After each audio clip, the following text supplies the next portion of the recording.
Hello friends, आप देख रहे हैं आपका चैनल शेयर बाजार विद आयुष। और दोस्तों, बात करेंगे इस वीडियो में किसके बारे में? शांति गोल्ड इंटरनेशनल आईपीओ के बारे में। तो दोस्तों, शांति गोल्ड इंटरनेशनल आईपीओ आपको पता ही है कि अब फाइनली हो चुका है क्या क्लोज। जी हाँ, 3 दिनों तक ये इशू खुला था, 25, 28 एंड 29। और अब दोस्तों फाइनली आईपीओ बंद हो चुका है, क्लोज हो चुका है। 10 रुपये की फेस वैल्यू कंपनी अपना आईपीओ लेकर आई थी। याद रखिएगा, अगर आपको अलॉटमेंट मिलता है तो 199 का एक शेयर मिलेगा, 75 शेयर्स टोटल आपको मिलते हुए नजर आएंगे। तो ये जो बेसिक इन्फॉर्मेशन दोस्तों आपको पता ही है, तो चलिए सीधे बात करते हैं सब्सक्रिप्शन पे। तो दोस्तों देखिए, शुरुआत के 2 दिनों के अंदर जो सब्सक्रिप्शन हमको देखने को मिला था टोटल मिलाकर, वो किस प्रकार का था। एक गुना भी याद रखिएगा दोस्तों सब्सक्राइब नहीं हो पाई थी क्यूआईबी कैटेगरी। 7.5 गुना सब्सक्राइब हुई थी एचएनआई कैटेगरी। 9.5 गुना याद रखिएगा उसमें स्मॉल एचएनआई, तो 6.5 गुना बिग एचएनआई। 6.61 टाइम दोस्तों ऑलमोस्ट रिटेल पोर्शन सब्सक्राइब हुआ था। कुल मिलाकर विद इन 2 डेज आईपीओ मोटा मोटी 5 गुना सब्सक्राइब हो गया था। बट हमेशा दोस्तों आखिरी दिन का इंतजार रहता है, क्योंकि आखिरी दिन पैसा आता है किसका? स्पेसिफिकली क्यूआईबी का। तो किस प्रकार से क्यूआईबी ने आखिरी दिन पैसा लगाया, चलिए सीधे इसको देखते हैं।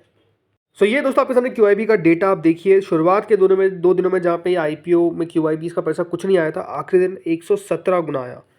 और ऑनेस्टली जो मैंने कहा था कल के दिन कि 75 टाइम्स तक सब्सक्रिप्शन आ सकता है, राइट, उससे भी ऊपर आया। तो आप कह सकते हैं ओवरऑल क्यूआईबी ने इस आईपीओ को अच्छा सब्सक्राइब कर दिया। 36,19,000 शेयर्स ऑफर किए गए थे, जिसके हमने क्यूआईबीज ने करीबन 42 करोड़ शेयर्स के लिए अप्लाई किया, which is close to 8,450 crore. अब आप सोच रहे होंगे कि काफ़ी आईपीओ में तो बहुत ज़्यादा पैसा आता है, 40,000 50,000 करोड़, इतना उसमें क्यों नहीं आया?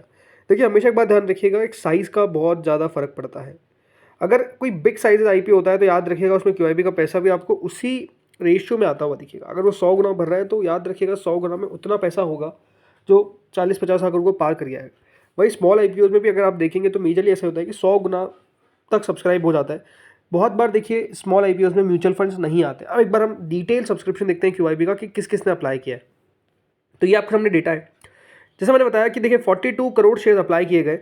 इसमें एफआईआई ने करीबन 5 करोड़ 83 लाख शेयर्स के लिए अप्लाई किया। डीआईआई यानी बैंक्स और इंश्योरेंस कंपनीज के द्वारा 24 करोड़ शेयर्स के लिए अप्लाई किया गया।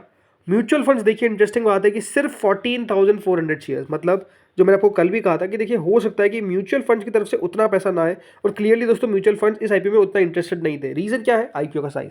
देखिए बहुत बड़ा आईपीओ नहीं है ये, तो म्यूचुअल फंड्स भी ज़्यादा देखिए पैसा नहीं लगाते हैं। और इसीलिए दोस्तों म्यूचुअल फंड्स का क्लियरली आप देख सकते हैं पैसा जो है वो इतना कम है, बल्कि ओनली 14,400 शेयर्स के लिए अप्लाई किया गया।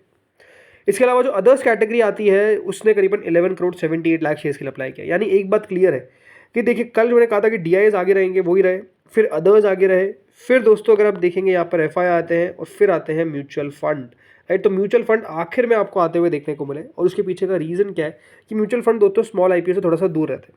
बट यही अब बड़े आईपीओ में देखेंगे तो बड़े आईपीओ में म्यूचुअल फंड भी अच्छे तरीके से पैसा लगाते हैं।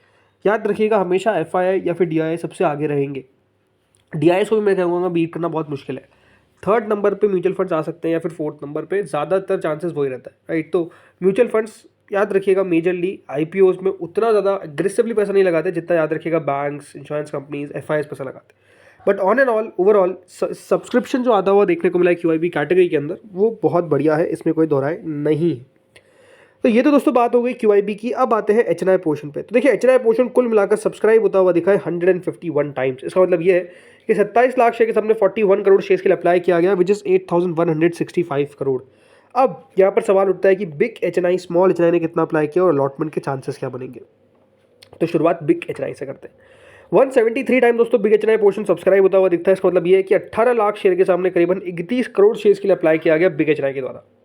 कुल मिलाकर टोटल मनी याद रखिएगा 8,165 करोड़ में से 6,232 करोड़ याद रखिएगा अप्लाई किया गया from big HNI only, right. तो बिग एचएनआई कितना ज़्यादा अप्लाई करते हैं, कितना ज़्यादा पैसा लगाते हैं, लेकिन सवाल ये उठता है कि बिग एचएनआई में अलॉटमेंट कितने में से कितने को मिलेगा। तो याद रखिएगा जो एप्लीकेशन रिजर्व थी for the big HNI category वो थी करीबन 1723, राइट। और अप्लाई कितने के लिए किया गया? अप्लाई किया गया 60560, विच मीन्स कि अगर आपने बिग एचएनआई कैटेगरी में लगाया है तो मोटा मोटी आपके चांसेस है कि हर 35 में से एक व्यक्ति को अलॉटमेंट लगेगा। कितना? हर 35 में से एक व्यक्ति को, एक इंडिविजुअल को अलॉटमेंट लगेगा in the big HNI category. No doubt allotment मिलना आप कह सकते हैं मुश्किल होने वाला है इस आईपीओ के अंदर, इसमें कोई दोहराई नहीं है। बट सब्सक्रिप्शन इस प्रकार का है क्योंकि स्मॉल आईपीओ था। देन आते हैं हमारे स्मॉल एचएनआई कैटेगरी पे। 107 गुना दोस्तों स्मॉल एचएनआई पोर्शन सब्सक्राइब हुआ है। कुल मिलाकर आप देखिए 9 लाख शेयर के सामने 9 करोड़ शेयर के लिए अप्लाई किया गया, विच इज़ 1,932 करोड़। अब आप सोचेंगे कि यहाँ पर अगर मैंने पैसा लगाया है तो मेरी पॉसिबिलिटी क्या है। देखिए स्मॉल एन आई में बहुत बड़ा डिफरेंस नहीं आता है, बट जो टोटल एप्लीकेशन याद रखिएगा रिजर्व की गई थी वो 862 थी। सीधा आप डिवाइड कर दीजिएगा हमेशा बिग एच एन आई को स्मॉल एच एन आई से बाय 2, तो आपको स्मॉल एच एन आई का नंबर ऑफ एप्लीकेशन पता चल जाएगा। बाकी अप्लाई किया गया है for almost 89,772 applications, which means कि दोस्तों यहाँ पर ऑलमोस्ट 104 में से एक व्यक्ति को अलॉटमेंट लगेगा अगर आपने स्मॉल एच एन आई में याद रखिएगा पैसा लगा। तो स्मॉल एच एन आई में याद रखिएगा हर एक कैटेगरी में सबसे ज़्यादा डिफिकल्ट अगर कहीं चांस है तो वो स्मॉल एच एन आई में है। ऑब्वियसली ये बात हमेशा ध्यान रखिए कि जब छोटे आई होते हैं तो वो प्रॉपर लॉटरी है, मतलब वहाँ पर वो मैथ नहीं चलता कि रिटेल में ज़्यादा लगाऊँ कि स्मॉल एच एन आई में ज़्यादा लगाऊँ कि बिग एच एन आई में लगाऊँ। छोटे आई में दोस्तों हमेशा लॉटरी ही रहेगा अलॉटमेंट, ऐसा नहीं कि रिटेल में नहीं रहेगा। मतलब मैं कह रहा हूँ जिसके पास थोड़े ज़्यादा अकाउंट्स होते हैं, जिनके ज़्यादा फैमिली मेम्बर्स फ्रेंड्स हैं, राइट, वो उस तरीके से मैनेज कर सकते हैं। बट अगेन अब आते हैं अगली कैटेगरी पे जो है retail category. Retail portion 29.73 time subscribe हुआ, यानी 63 लाख शेयर के सामने 18 करोड़ शेयर्स के लिए अप्लाई किया गया बाय द रिटेल। टोटल अगर रिटेल ने इस आईपीओ में 3,746 करोड़ रुपीज़ अप्लाई किए हैं। अब आपका सवाल होगा कि अगर रिटेल ने इतना अप्लाई किया है तो फिर रिटेल में अलॉटमेंट के चांसेस भी क्या मुश्किल है? तो बिल्कुल मुश्किल तो है।